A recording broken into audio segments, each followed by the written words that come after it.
Now here I'm just going to put up one of those floating shelves. This does not, normally you want to make sure you have this place where you want to be placed, but this is my workshop I'm making. And so there's a lot of times it's going to be a lot of just testing things out more than trying to make sure it's done perfectly. And I'm putting it underneath this bathroom mirror. We had an old bathroom mirror. I figure I'll put it up, use it for storing first aid stuff. And so I'm going to put it underneath there. And so I'm kind of making sure I have an area where the shelf can sit under. That way when I'm working, if I have to do anything at the mirror, I can set stuff in front of it. As you can see, I'm putting a little pouch down now to collect the drywall dust as I drill the holes. And I did do a little YouTube short on how to make this little pouch. It's very simple, and you probably can figure out just from looking at it. But I'm working here just trying to make sure everything's lined up. I kind of want to get some of these holes marked, make sure everything is kind of marked in place. Of course, using the spirit level, make sure it's level, and get everything trying to line up. Kind of a little hard because the bracket itself is not that deep, and so I can't really put. Now I'm going ahead and kind of drilling some pilot holes here. Now the reason why I'm drilling offset from the mirror where it's kind of over to the side and not center is because these two holes I'm working on right now actually go into a stud.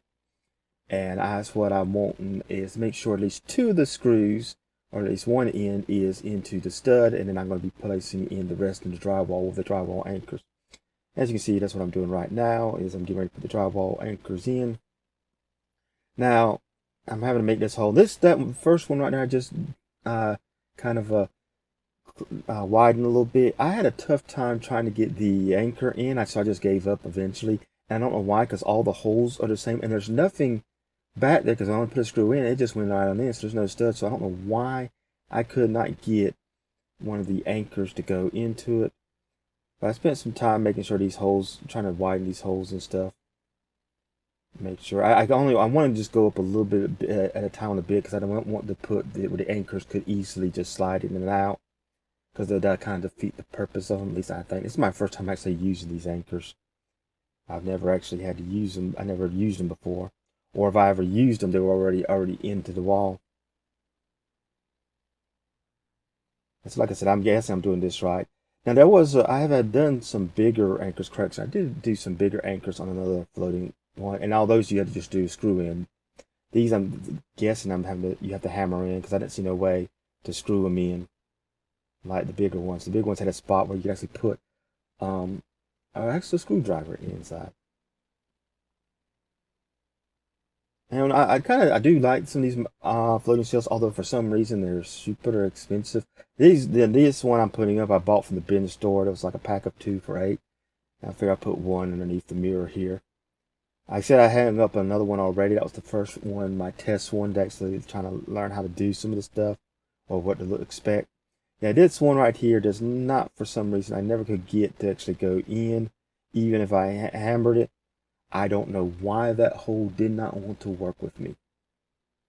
And as you can see, I'm getting ready to put it in. Now I'm going to put the screws in. As you can see, for some reason, when I moved the dust collector, it took the paint off. I don't know why it did that. It didn't do it in the first hole. I don't know, it's because I just let it sit there too long while working. But the reason I haven't bothered to paint it, because like I said, this is my workshop. Most of this stuff's for testing. I may go back when I do some paint on some other stuff to repaint that, but for right now, like you can see, it's underneath, so it ain't gonna be seen. Other than right now where I put the screws in, you can kind of see where I have the screws at for the bottom. And that's pretty much it for how to install a floating shelf